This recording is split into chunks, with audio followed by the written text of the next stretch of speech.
तो बेटा चलो स्टार्ट करते हैं अपनी आज की क्लास। यार लास्ट क्लास में हमारा परमुटेशन कंप्लीट हो गया था, ठीक है। तो आज जो हमने स्टार्ट करना है वो स्टार्ट करना है यार कॉम्बिनेशन।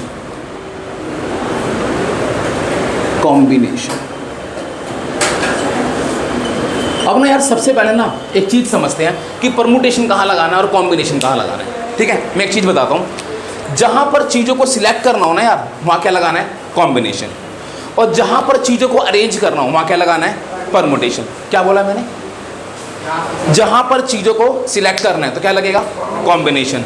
और जहाँ पर चीज़ों को अरेंज करना है क्या लगेगा, परमुटेशन। बात समझ में आ गई। अच्छा एक एग्जांपल दे रहा हूँ, बताना परमुटेशन लगेगा या कॉम्बिनेशन लगेगा। मेरे पास 3 स्टूडेंट हैं और 2 चेयर हैं, तो उनमें से किन्हीं 2 स्टूडेंट को चेयर पे बिठाना है, क्या लगेगा, परमुटेशन या कॉम्बिनेशन। परमुटेशन। कॉम्बिनेशन कौन बोला भाई, हो सकता है एक यहाँ बैठ जाए, एक यहाँ बैठ जाए, हो सकता है इन 3 में से कोई एक यहाँ बैठ जाए, एक यहाँ बैठ जाए। बात समझ में आ रही है, that is permutation, that is 3p2। मेरे पास 3 स्टूडेंट हैं, मुझे 2 स्टूडेंट को सिलेक्ट करना है पार्टी के लिए, क्या लगेगा, कॉम्बिनेशन। बात समझ में आ गई। जहाँ पर चीज़ें अरेंज हो रही है क्या मतलब है, वहाँ पर क्या लगेगा, परमुटेशन। जहाँ पर चीज़ों को सिलेक्ट कर रहा हूँ क्या लगेगा, कॉम्बिनेशन। मेरे पास 5 अल्फ़ाबेट है, 3 अल्फ़ाबेट का कोड बनाना है, क्या लगेगा, परमुटेशन। क्योंकि कोड में अरेंज होते हैं, आगे पीछे ऐसे होता है ना। मैंने बोला 5 अल्फ़ाबेट है, मुझे 3 अल्फ़ाबेट सिलेक्ट करने रैंडमली, कॉम्बिनेशन। कुछ बात समझ में आई।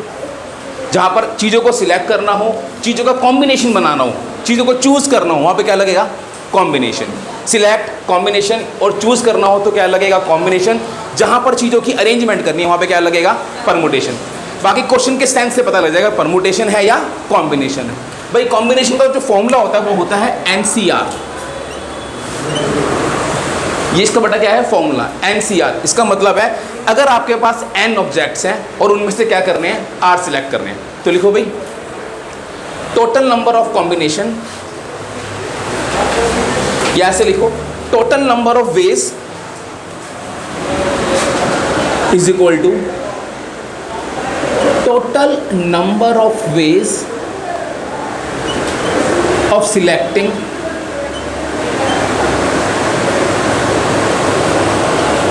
सिलेक्टिंग बोल दो या कॉम्बिनेशन बनाना बोल दो या चूजन बोल दो। Total number of ways of selecting r objects from n objects. समझ गए, आपके पास कितने ऑब्जेक्ट्स हैं, n ऑब्जेक्ट्स हैं, उसमें से कितने सिलेक्ट करने हैं, r सिलेक्ट करने। तो फॉर्मूला क्या बनेगा, NCR। बात समझ में आ गई। जैसे परमुटेशन का क्या था, NPR। इसको ऐसे भी लिखते हैं यार और इसको ऐसे भी लिखते हैं, CNR। ऐसे लिखो या ऐसे लिखो, बात सेम है। यहाँ पे C आता है, समझ गए। कॉम्बिनेशन को बेटा खोला कैसे जाता है, NCR इज इक्वल टू होता है n factorial n minus r factorial r factorial. Permutation में क्या होता था, NPR n factorial upon n minus r factorial. बात समझ में आ गई, पक्का, अच्छे समझ में आ गई। एक टॉपिक लिखो, relation between permutation and combination. Relation between permutation and combination.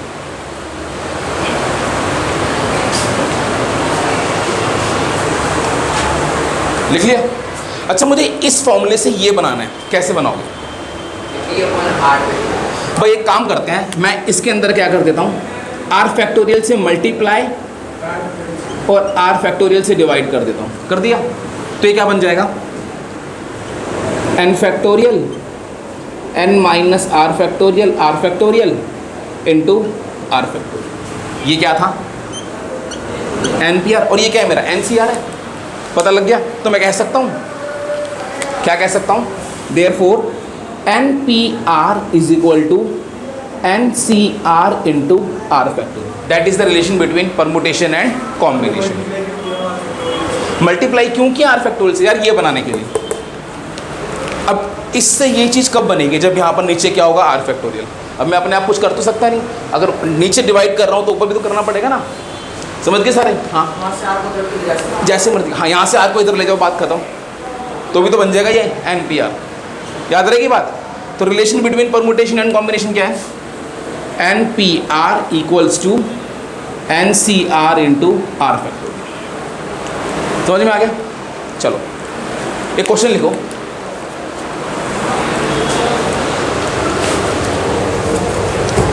इसको हटा दो। चलो एक क्वेश्चन लिखो,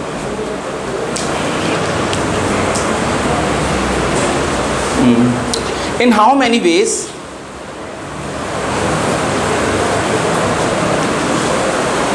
in how many ways three letters in how many ways three letters from the letters A comma B comma C comma D comma E A comma B comma C comma D and E ये पांच है। In how many ways three letters can be selected from the letters A, B, C, D and E? बताओ।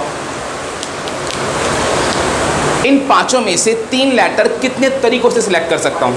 5C3। Total कितने objects हैं? 5। इनमें से कितने select करने हैं? 3, है ना? इसका मतलब क्या था? अगर आपके पास n ऑब्जेक्ट्स हो और कितने सिलेक्ट करने हो r, तो फॉर्मूला क्या बनता है? NCR। n मतलब टोटल ऑब्जेक्ट्स जितने सिलेक्ट करने हैं रिक्वायर्ड। तो यहाँ पर टोटल 5 थे, मुझे सिलेक्ट कितने करने थे? 3। तो आंसर क्या होगा? NC3। चलो वो मतलब 5C3।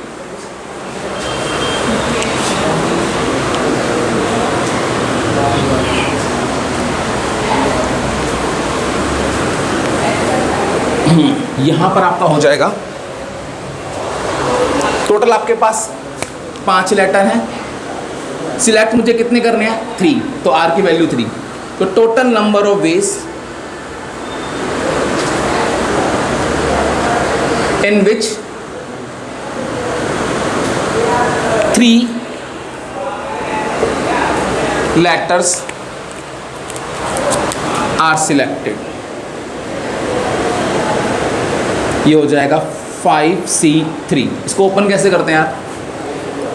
5 factorial upon 5 minus 3 factorial into 3 factorial. इसको सॉल्व करेंगे 5 इंटू 4 इंटू 3 फैक्टोरियल, कट गया। 5 इंटू 4, 5 दूनी 10 आंसर। समझ गए? टोटल 10 तरीके हैं। अभी सिलेक्शन समझ में आ रहा है मैं कर क्या रहा हूँ? हो सकता है मैंने ABC सिलेक्ट कर लिया हो। अब ना मैं आपको एक बात बता रहा हूँ, सपोज करो, ये सब नोट कर लिया, बट एक चीज़ समझना, मैंने बोला मुझे 3 लेटर सिलेक्ट करने हैं। अच्छा सपोज करो मैंने इसमें से ABC सिलेक्ट करना है, ABC। तो अगर मैंने ABC सिलेक्ट करना तो आंसर क्या आ गया? ABC। बात खत्म। ये एक तरीका है। अब कभी कभी तुम ये कह दो कि ABC को मैं CAB तो कर सकता हूँ, या ABC CAB और क्या हो सकता है यार? BAC। ऐसे बहुत सारे बनेंगे कुछ। अब ये अलग अलग तरीके नहीं है, ये सिर्फ कॉम्बिनेशन में क्या है? एक ही तरीका है। क्योंकि इन सभी में क्या हो रहा है? सिर्फ 3 लेटर सिलेक्ट हो रहे हैं, A, B और C। चाहे आप ABC कर लो, उसका मतलब क्या है? 3 सिलेक्ट करने हैं। बात समझ में आ गई? अब सुनो, ये पता है क्या है? ये परमुटेशन है बेटा, ये मैं इनकी अरेंजमेंट कर रहा हूँ। अगर 3 लेटर की अरेंजमेंट कर रहा हूँ ना, दैट इज कॉल्ड परमुटेशन। अगर मैंने बोला मुझे ABC सिलेक्ट करना है तो सिर्फ एक ही तरीका है, ABC, बात खत्म, है ना? तो ये NC3 पता है क्या दिखा रहा है? हो सकता है मैंने एक बार ABC लिया हो सकता है मैंने एक बार ABD लिया हो सकता है मैंने एक बार ABE लिया हो। बात समझ में आ रही है? फर्क समझ में आ रहा है मैं क्या कहना चाहता हूँ? ये 5C3 उसको डिनोट कर रहा है। कुछ बात समझ में आ गई? पक्का? अब कुछ बातें पूछूंगा, मुझे उन बातों को आंसर लिख के दिखाना एक बार यार। ये समझ में आ गया ना? पक्का? यार एक चीज़ देखना, मैंने आपके सामने 3 लेटर लिखे, बट एक लिखा A, एक लिखा B और एक लिखा C। अच्छा मुझे इन 3 लेटर में से 2 लेटर सिलेक्ट करने हैं, तो आंसर क्या होगा? 3C2। पहला पॉइंट लिखो, in how many ways we can select 2 letters. बताओ क्या होगा? आंसर पहले का क्या है? 3C2। अच्छा अब ये 3C2 का बेटा आंसर बताना क्या है? 3 factorial upon 2 factorial into 2 factorial. इसको सॉल्व कर लेते हैं। 3 इंटू 2 फैक्टोरियल इंटू 2 फैक्टोरियल। अच्छा, अब जरा मुझे बताओ ये 3 किस किस को रिप्रेजेंट कर रहे हैं? फंस गया। Very good. ये 3 का मतलब पता क्या हो सकता है? मैंने ए और बी सिलेक्ट किया हो, समझ गए? हो सकता है मैंने बी और सी सिलेक्ट किया हो सकता है मैंने सी और ए सिलेक्ट किया। ऑर्डर कुछ भी हो सकता है, ए और बी या बी और ए। ये 3 इनको रिप्रेजेंट कर रहे हैं। कुछ बात समझ में आई? बात समझ में आई बेटा? ये क्या, ये इस चीज़ को रिप्रेजेंट कर रहे हैं। अच्छा, अगला मैंने बोला आपके पास 3 लेटर है। अगला पॉइंट लिखो, इन हाउ मैनी वेज, नहीं, how many words of 2 letters can be formed. Same ही बात है कॉम्बिनेशन में। How many words of 2 letters can be formed from ABC। अब आंसर बताओ क्या? 3P2। कुछ बात समझ में आई? क्या करना है मुझे? वर्ड बनाने हैं। तो क्या लगेगा यार? अरेंजमेंट लगेगी। तो आंसर क्या आएगा यार? 3P2। यहां पर टोटल वर्ड्स की बात हो रही है। 2 लेटर के वर्ड्स कितने होंगे? 3P2। सॉल्व करते हैं, आंसर कितना है बताना? 3 फैक्टोरियल अपॉन 3 माइनस 2 फैक्टोरियल। इसको सॉल्व कर लेंगे, 3 फैक्टोरियल अपॉन 1 यानी 6 आ गया। अब ये 6 पता है क्या क्या चीज़ है बताओ? एक तो हो सकता है वो 2 लेटर का वर्ड AB हो, एक हो सकता है वो BA, एक हो सकता है वो AC, एक हो सकता है वो CA, एक हो सकता है वो BC, एक हो सकता है वो CB। That is permutation. बेटा मैंने 2 लेटर का बोला है। कुछ समझ में आई बात? बेटा मैं डिफरेंस समझाना चाहता हूँ परमुटेशन एंड कॉम्बिनेशन में। पता लग गया? 2 लेटर का वर्ड बनेगा तो ये 2 अलग अलग चीज़ें हैं।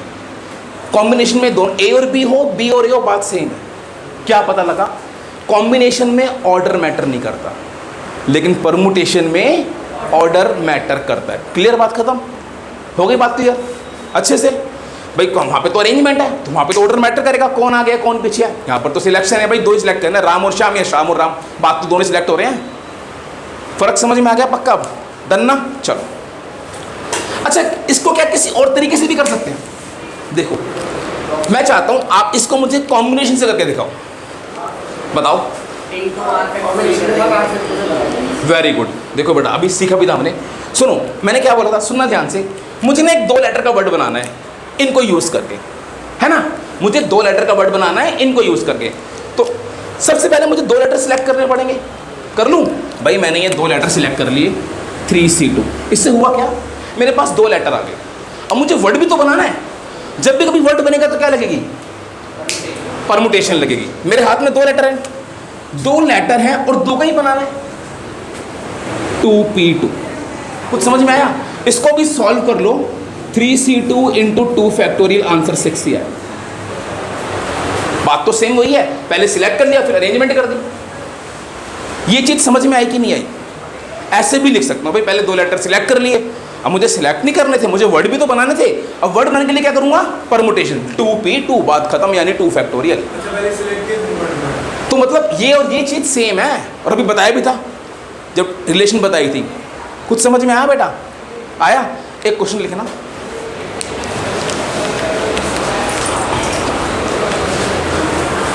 There are 5 boys and 4 girls in a class.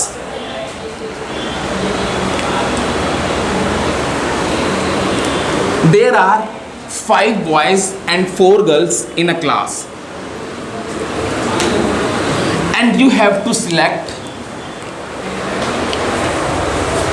4 students for a party, and you have to select 4 students for a party.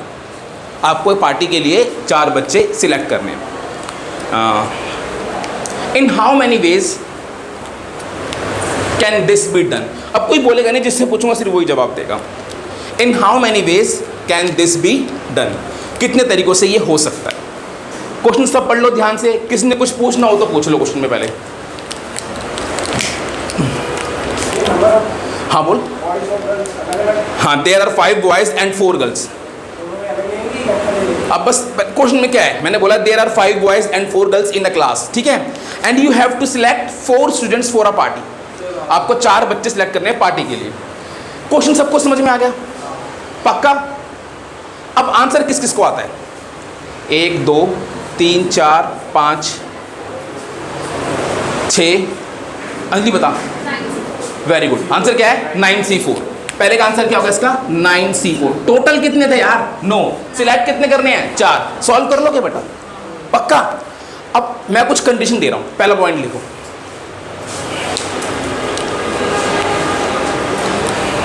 आपको 4 सिलेक्ट करने हैं, है ना?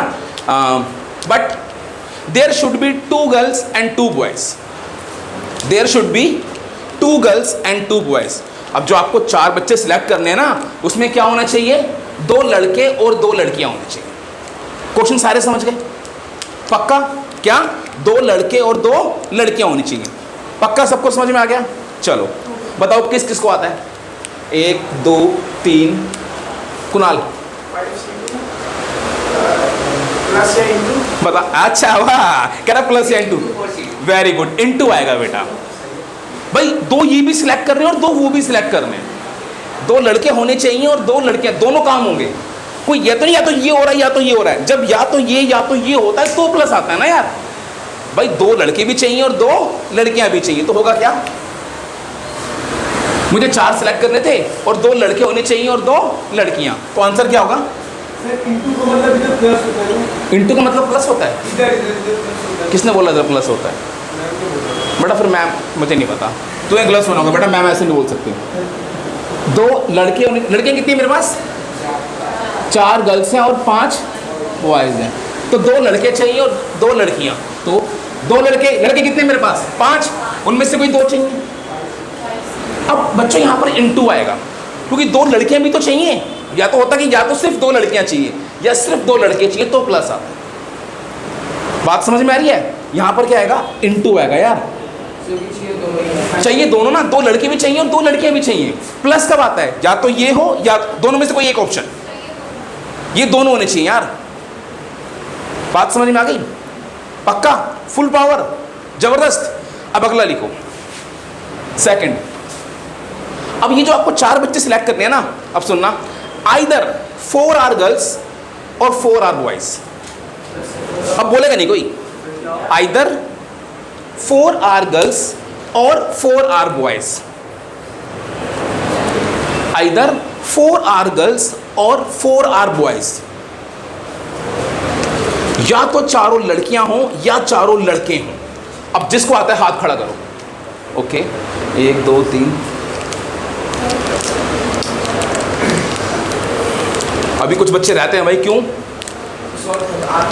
बस सिंपल सॉल्व नहीं करना, इसी में आंसर बता दो कॉम्बिनेशन में। एक कुछ बता, यहाँ पे प्लस आएगा, समझ गए?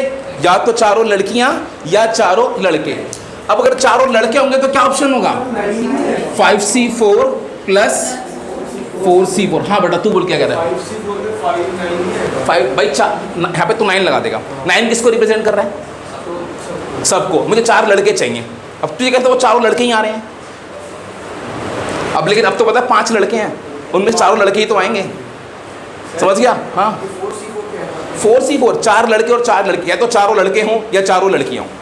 ये चारों लड़के हो गए, अब 4 लड़कियां हैं। समझ गया? पक्का? Full power?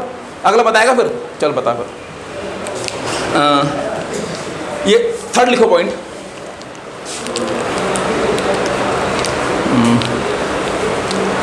There should be 1 girl in 4 students.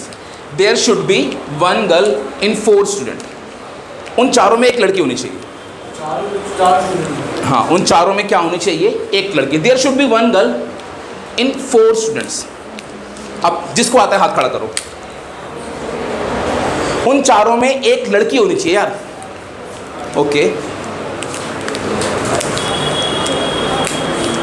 There should be 1 girl in 4 students. अब जिन जिनको नहीं आता उनको क्यों नहीं आया? क्या समझ नहीं आया खुशबू? हाँ, चारों में एक लड़की, बस 4C1 आंसर नहीं होगा, लेकिन आंसर पूरा बताना है भाई। सिलेक्ट तो 4 करने हैं ना, अब उन चारों में एक लड़की होनी चाहिए। अब बता, एक लड़की, तेरे पास लड़कियां कितनी हैं? उनमें से कितनी चाहिए? एक, तो 4C1। अब सिलेक्ट 4 करने थे ना, अगर एक लड़की तो बाकी 3 क्या होंगे?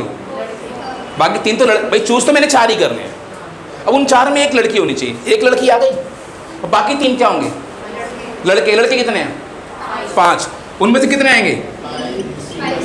कुछ समझ में आया बेटा? कुछ समझ में आया बच्चों? पक्का आ गया? अब अगला सुनो।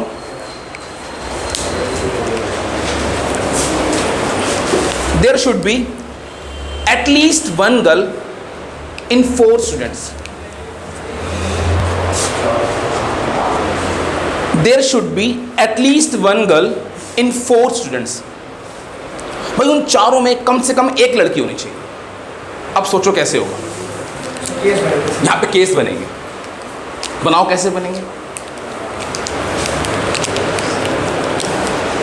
There should be at least 1 girl in 4 students.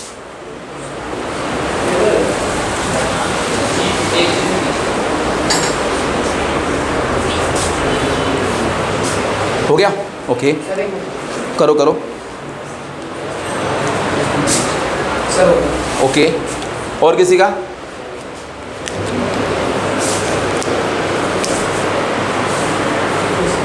अच्छा, 4th केस। यार मैंने क्या बोला था कि जो मुझे 4 बच्चे सिलेक्ट करने हैं उसमें कम से कम एक लड़की होनी चाहिए। इस सेंटेंस का मतलब क्या है? लड़की या तो एक हो या एक से ज़्यादा हो, बट एक से कम नहीं हो सकती। हो लड़की कम से कम एक का मतलब क्या है? उन 4 में कम से कम एक लड़की होनी चाहिए। या तो लड़कियां एक हो या एक से ज़्यादा हो, बट एक से कम नहीं हो सकती। अब हो सकता है उन 4 में एक लड़की हो, तो लड़के कितने होंगे? 3। अब लड़कियां हो सकता है 2, कम से कम एक चाहिए ना यार। एक केस ये भी तो हो सकता है जब लड़कियां 2 होंगी तो लड़के कितने होंगे? 2। या हो सकता है लड़कियां 3 हो, कितनों होगा? 1। या हो सकता है लड़कियां 4 हो और लड़के 1 भी नहीं, क्योंकि सिलेक्ट तो 4 ही करने हैं। अब लड़कियां 5 तो हो ही नहीं सकती क्योंकि हैं ही 4। अवेलेबल कितनी है? 4। तो क्या मैं जितनी हैं उससे ज़्यादा सिलेक्ट कर सकता हूँ? नहीं कर सकता ना। और वैसे भी मुझे 4 से ऊपर तो जाना ही नहीं है, टोटल भी 4 ही सिलेक्ट करना है। बात समझ में आई? अब जरा ध्यान देना यहाँ पर। मैंने बोला था कि there should be at least 1 girl, कि उनमें कम से कम एक लड़की होनी चाहिए। तो होगा क्या? अब केस बनेंगे। हो सकता है उन 4 में एक लड़की और 3 लड़के। एक तो ये तरीका हो गया। हो सकता है 2 लड़कियां सिलेक्ट की हों और 2 लड़के सिलेक्ट किए। अरे यार, हो सकता है 3 लड़कियां और 1 लड़का सिलेक्ट हुआ हो सकता है 4 लड़कियां और 1 भी लड़का नहीं। समझ गए? यही 4 केस बनेंगे। उन 4 में कम से कम एक लड़की होनी चाहिए, तो केस तो यही बनेंगे। अब सुनो ध्यान से। अब पहला केस, जब एक लड़की होगी। लड़कियां कितनी है मेरे पास? 4। उनमें से कितनी चाहिए? 1। अब लड़के कितने हैं? 5। तो इस केस में कितने चाहिए? 3। एक केस ही हो गया। या हो सकता है उन 4 में से कोई 2 लड़की हैं और लड़के भी कितने होंगे? 2। जब लड़कियां 2 हैं तो लड़के भी 2 होंगे, टोटल तो 4 ही चाहिए। अगला, जब लड़कियां 3 होंगी, 4 में से कोई 3 और लड़का 1। समझ गए? जब लड़कियां 4 हो तो लड़का है 1 भी नहीं, तो ये केस बनेंगे। या तो ये तरीका है, या तो ये तरीका, या तो ये तरीका, या तो इन तरीकों से मैं कम से कम एक लड़की सिलेक्ट कर सकता हूँ 4 बच्चों में। समझ में आई? पक्का? नेक्स्ट लिखो।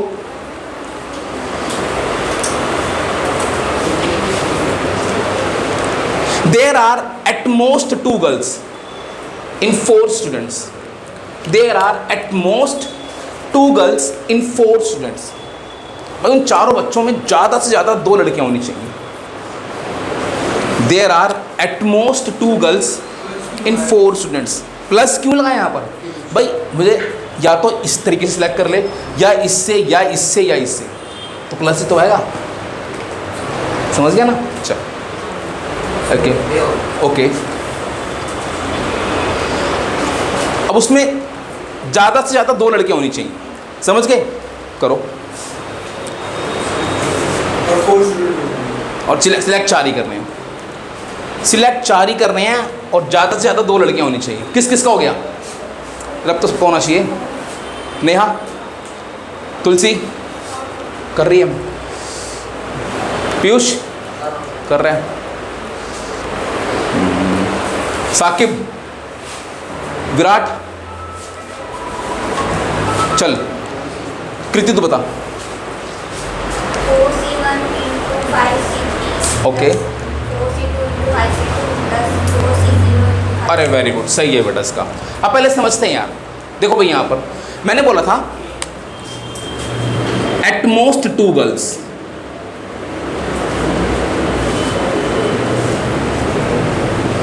उन चारों में ज़्यादा से ज़्यादा 2 लड़कियां होनी चाहिए, है ना भाई। लड़कियां 2 से ज़्यादा नहीं होनी चाहिए, 2 से कम चल सकती हैं। हो सकता है मैंने 2 लड़कियां सिलेक्ट की, अगर लड़कियां 2 होंगी तो बाकी बच्चे 2 क्या होंगे, लड़के। तो एक केस बनेगा 2 गर्ल्स एंड 2 बॉयज़। या हो सकता है अब लड़कियां 2 से ज़्यादा नहीं होनी चाहिए, 2 से कम चलेंगी। हो सकता है मैंने 1 लड़की सिलेक्ट की हो, तो लड़के कितने होंगे, 3। हो सकता है मैंने, अब एटमोस्ट में नहीं वाला केस भी आता है, समझ गए। हो सकता है मैंने 1 भी लड़की सिलेक्ट नहीं की, तो लड़के कितने होंगे, चारों के चारों क्या होंगे, लड़के। पहले ये बताओ केस समझ में आए। ये केस बनेंगे ज़्यादा से ज़्यादा 2, या तो 2 होंगी या 1 होगी या 1 भी नहीं होगी। जब 2 लड़कियां होंगी तो वेज कितने होंगे, 4c2, और 2 लड़के कितने होंगे, 5c2। अगला, जब 1 लड़की होगी तो 4c1, और 3 लड़के होंगे तो 5c3। जब 1 भी लड़की नहीं तो मतलब 4c0, और जब 1 लड़का 5, चारों लड़के 5c4। ये आंसर समझ में आया, पक्का आ गया। तो कुछ कॉम्बिनेशन समझ में आई। अब लिखो प्रॉपर्टीज ऑफ कॉम्बिनेशन।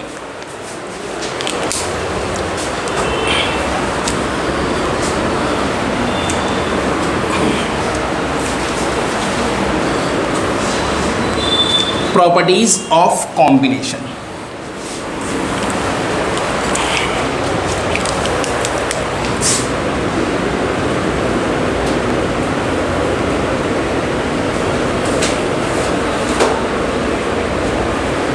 कॉम्बिनेशंस, चलो पहला, जरा मुझे सोच के जवाब दो, NCN क्या होगा। हाँ हाँ, 5 बच्चे हैं, 5 तो सिलेक्ट करने हैं। 1 एक ही तरीका है, 5 तो सिलेक्ट कर लूँगा। ABCDE है, 5 तो सिलेक्ट करने, तो ABCDE सिलेक्ट हो गया, 1 ही होगा ना। देखो इसको प्रूव भी कर सकते हैं। NCR का फॉर्मूला क्या था, n factorial upon n minus r factorial into r। यहाँ पे n और r दोनों सेम है, तो आंसर क्या होगा, n फैक्टोरियल, ओए r की जगह n, इसकी जगह भी n, इससे कैंसिल, 1 अपॉन 0 फैक्टोरियल, ये 1 होता है, 1 आंसर। पहली बात समझ में आ गई। NCN क्या होता है, 1। यानी अब आपके पास कहीं 6C6 दिखाई दे तो आंसर क्या होगा, 1। ठीक है भाई। 2C2 क्या होगा, अच्छा XCX क्या होगा, समझ गए ना। अगला सेकंड, NC0 बताओ क्या होगा, सोचो। हाँ, 0 फैक्टोरियल होता है, चेक करते हैं एक बारी। n factorial n minus 0 factorial 0 factorial, n factorial n minus 0 क्या होता है, n फैक्टोरियल, 0 फैक्टोरियल क्या होता है, 1। क्या आंसर आ गया बेटा, 0 फैक्टोरियल 1 कैसे होता है। जब मैंने फैक्टोरियल वाली क्लास पढ़ाई थी ना, तो वाली वीडियो देख ली। हाँ, तो बस एक बार दोबारा देख लीजिए, पीछे वाला पढ़ कर आया कर बेटा। थर्ड, अगला देखो, NC0 कितना हो गया, 1। नेक्स्ट, अब अगला मैं आपको बता रहा हूँ, इसका मैं प्रूफ नहीं करा रहा, वरना आपको करना हो तो दोनों साइड सॉल्व कर लेना, सेम आंसर आएगा। NCR इक्वल्स टू होता है NCN minus R। NCR is equal to क्या होता है, NCN माइनस R। मैं आपको दिखाता हूँ एक बार ना। 5C2 का मुझे आंसर बताओ क्या है, सारे सॉल्व करो। देखो 10 आ रहा है क्या,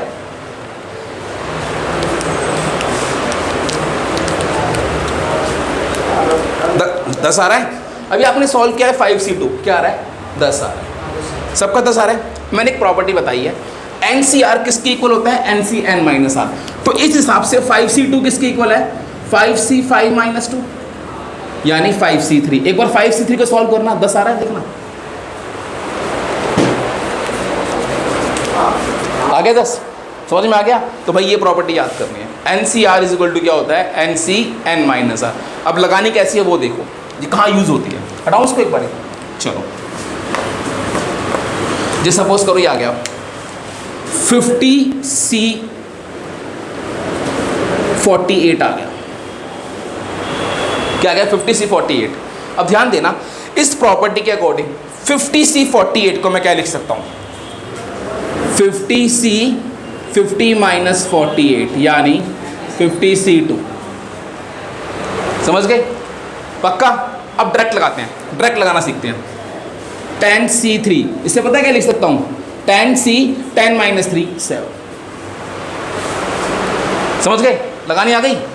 पक्का? अगला देखो 100C20, इसे क्या लिख सकता हूं? 100C80। बात समझ में आ गई सबको? सर आंसर सेम ही है। सेम ही आएगा आंसर। पक्का? लिखो बेटा फोर्थ प्रॉपर्टी।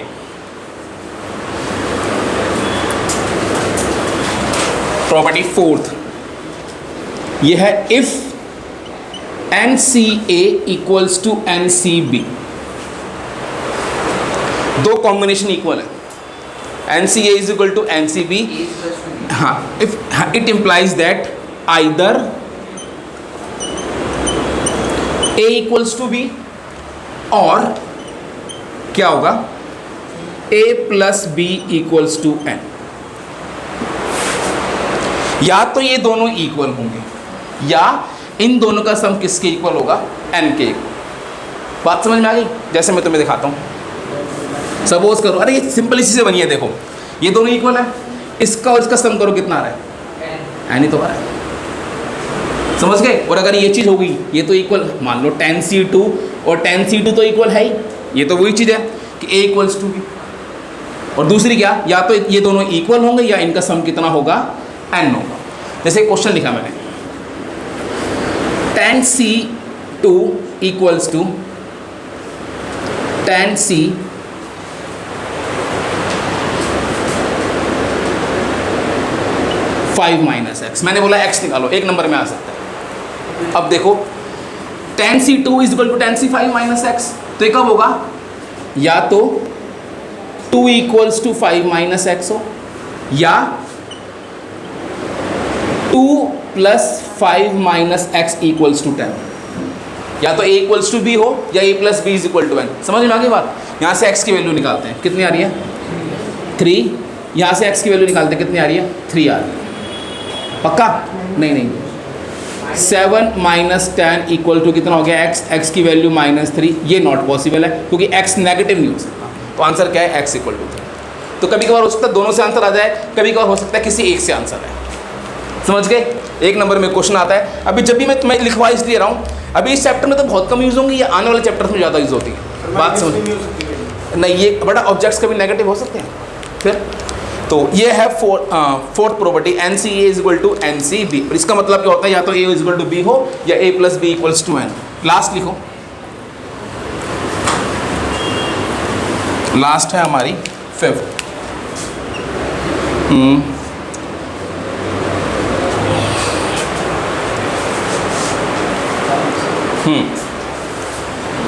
फिफ्थ है NCR माइनस 1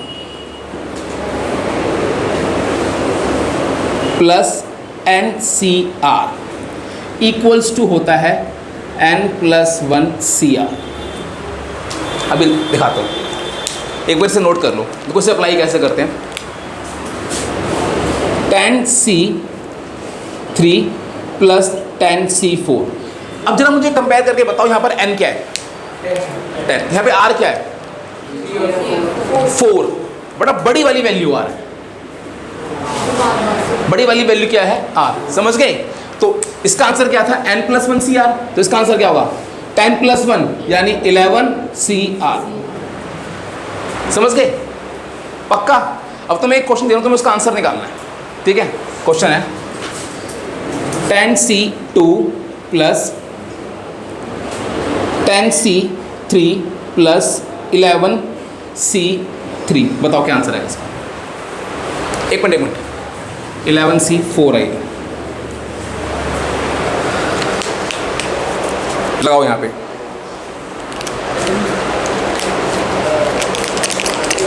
करो वेरी गुड। आंसर आएगा 12C4। हाँ लगा लो लगा लो। यही प्रॉपर्टी हाँ यही प्रॉपर्टी यूज़ करनी है। पहले दोनों में लगेगी, फिर जो आंसर आएगा उन दोनों में लगेगी। लगाओ।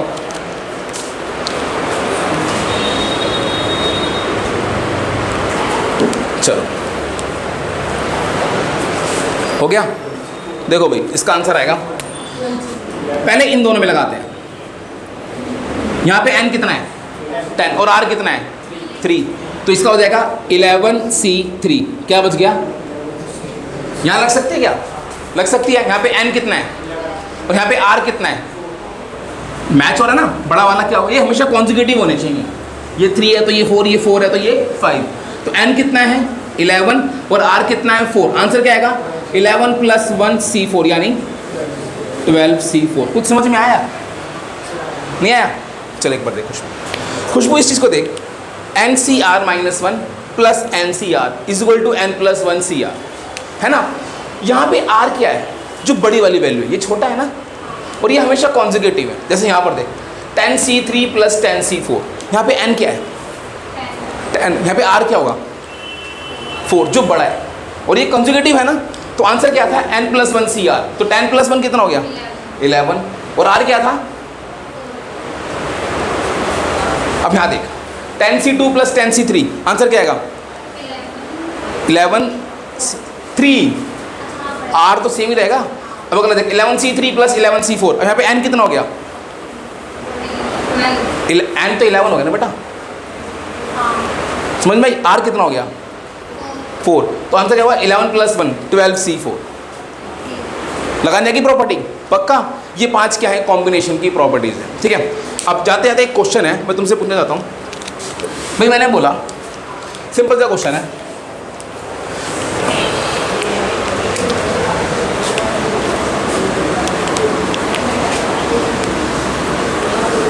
यार आपके पास ना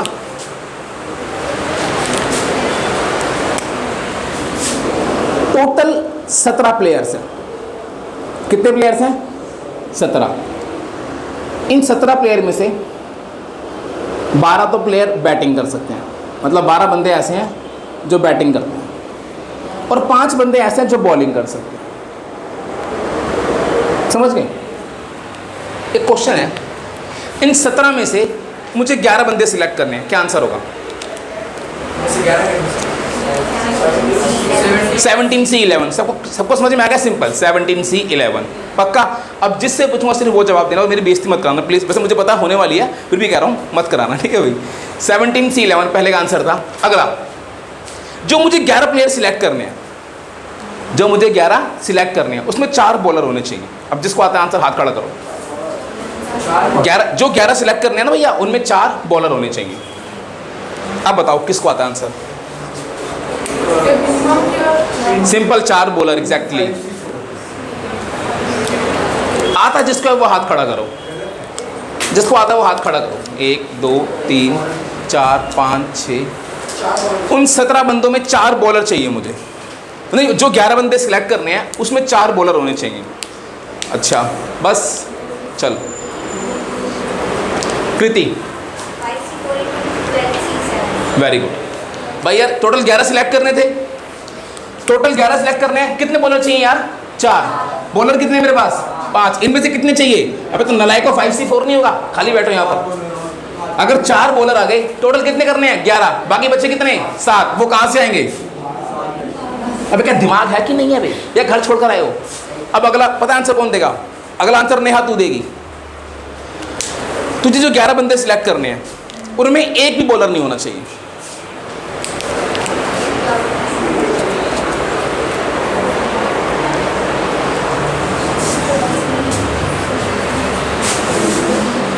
जो 11 बंदी, ये बहुत टफ क्वेश्चन है मुझे लग रहा है बेटा।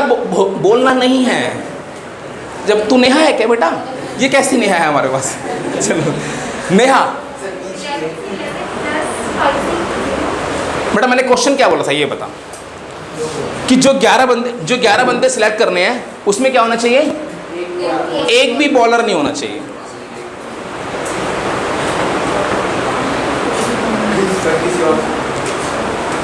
नेहा की कश्ती डूब चुकी है। देखें पूर्वी ये भी बना ही रही है। बेटा इतना बनाओगे तो पता नहीं कहाँ पहुँच जाएंगे। ये थोड़ा जल्दी बनाओ। खुशबू थोड़ा महको बेटा तुम भी। ये भी बना रही है देखो भाई। हमारी छोरियाँ तो बहुत ही कमा हुई। एक मिनट चल तू बता भाई। ये बड़ा बेताब है बोलने के लिए। 5C0 into 12C11। Very good. आपको 5C0 लिखने की जरूरत भी नहीं है। हमें 11 क्या चाहिए? एक भी बॉलर नहीं चाहिए ना, तो इसका मतलब 11 के 11 बंदे क्या होंगे? बैटिंग में से आएंगे। क्या आंसर होगा यार? भाई क्या टफ था इसमें। बड़ा प्लीज कल से दिमाग लेके आना सारे अपना, ठीक है भाई। अगला देखो भाई, अगला सुनना ध्यान से। उन 17 प्लेयर्स में 5 बॉलर होने चाहिए। जो 11 प्लेयर सिलेक्ट करने हैं, उन 11 में 5 क्या होने चाहिए? बॉलर होने चाहिए। अब मैं चाहता हूं कि मुझे कोई आंसर जो पता है, देखो विराट, साकिब, पीयूष, तुलसी, नेहा, अंजलि, खुशबू और पूर्वी और कशिश में से कोई एक आंसर दे। बेटा जो 11 बंदे सिलेक्ट करने हैं ना, उन 11 में 5 बॉलर होने चाहिए। बॉलर होने चाहिए, हाँ। जो 11 बंदे सिलेक्ट करने हैं उसमें 5 बॉलर होने चाहिए। इतना टफ तो नहीं है यार ये। हाँ बोल।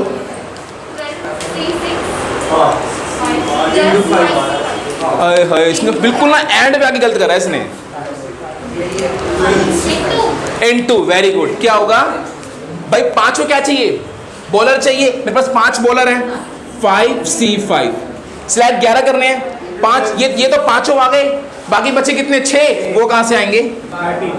12C6। कुछ समझ में आया? चलो बाकी क्वेश्चन करेंगे नेक्स्ट क्लास में। बाय।